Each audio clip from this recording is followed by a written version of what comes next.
Kembali ke video tutorial dari algoritma dan pemrograman dasar pada bagian yang ke-36 ini. Kita akan belajar mengenai function untuk contoh yang ketiga.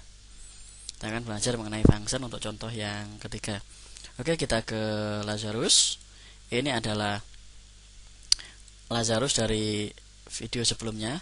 Kita belajar membuat sebuah function untuk menghitung luas persegi. Sekarang di sini saya akan juga menambahkan sebuah function untuk luas lingkaran. Oke. Function.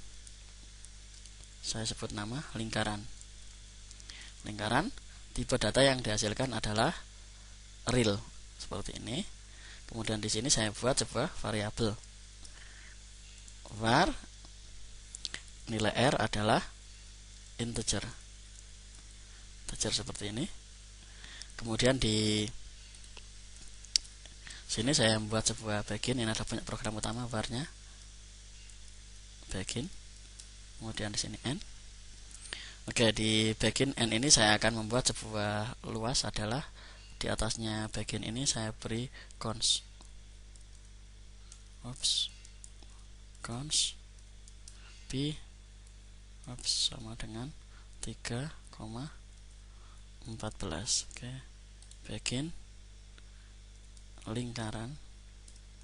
Oke. Lingkaran titik 2 sama dengan B kali R kali R.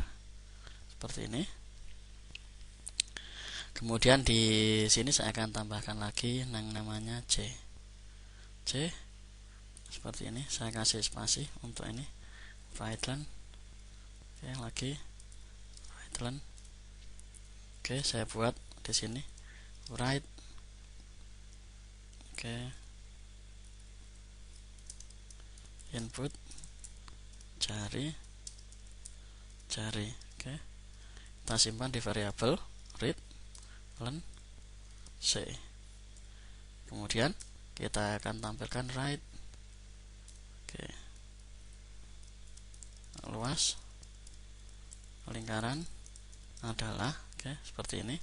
Kita kasih koma, kemudian kita panggil namanya lingkaran. Variabelnya yang kita masukkan adalah C. Kita akan coba jalankan programnya. Simpan. Oke. Yang ini adalah untuk function yang persegi yang di atas, yang di video sebelumnya. Kemudian ini adalah input jari-jari. Jari-jari misalnya 5. Luas lingkarannya seperti ini. Oke, kita perbaiki sedikit. Input jari-jari. Jari-jari. Kemudian ini kita kasih 0. Kita kasih lagi 2. Oke. Di sini saya akan membuat sebuah penjelasan.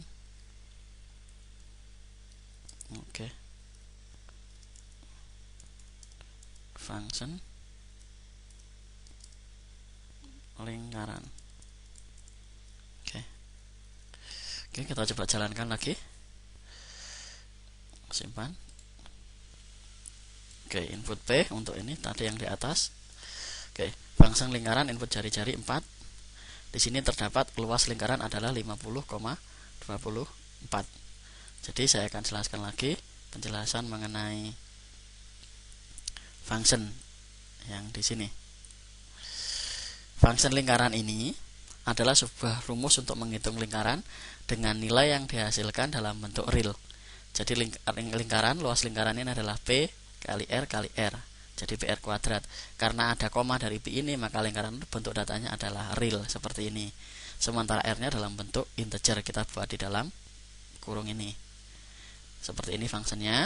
Kemudian adalah rumusnya di sini. Kemudian dipanggil oleh program utama seperti ini. Ini program untuk function lingkaran. Input jari-jari, jari-jari dimasukkan, misalnya angkanya adalah 4, dimasukkan ke dalam variabel C. Kemudian di sini diolah lingkaran, kemudian ini adalah variabelnya. Variabel C ini dimasukkan ke dalam variabel R. Jadi dari C ini isinya 4, dikirimlah dia ke R, ke sini, ke R. Nilainya integer, sama-sama integer. Kemudian lingkaran ini adalah real. Jadi nilai yang dihasilkan di sini dimasukkan ke dalam nama dari function. Karena function itu adalah namanya harus selalu terisi, diisi. Isinya berapa? Dari P R kali R. Isinya adalah lingkaran ini. Isinya 50,24. Ini kemudian ditampilkan di program utama yang bernama lingkaran. Seperti itu. Jadi ini tinggal diisikan, dimasukkan ke sana, ke sana. Seperti itu. Cara pembuatan dari function. Itu materi function untuk contoh kali ini. Jadi penggunaan tipe datanya, sebelum perhatikan sekali lagi, pastikan Anda memahami tipe data yang dihasilkan. Kalau tadi di atas kita membuat persegi, tipe datanya adalah integer. Kalau ini kemudian lingkaran ini adalah tipe datanya berbeda antara variabel dan hasil. Kalau variabelnya R yang di dalam ini menggunakan tipe data integer, sementara nilai yang dihasilkan adalah yang bertipe data real. Jadi ini berbeda. Jadi perhatikan tipe data yang dihasilkan apa dari function ini, kemudian variabel yang digunakan di dalam pemrosesan. Nah, pemrosesan itu ini dari function tipe datanya apa. Seperti itu, baru kemudian di sini. Dan perhatikan juga variabel yang akan diisikan, misalnya C ini integer, ini juga integer yang diisikan karena C ini akan diisikan ke dalam variabel yang di sini. Jadi perhatikan itu terutama untuk pemula.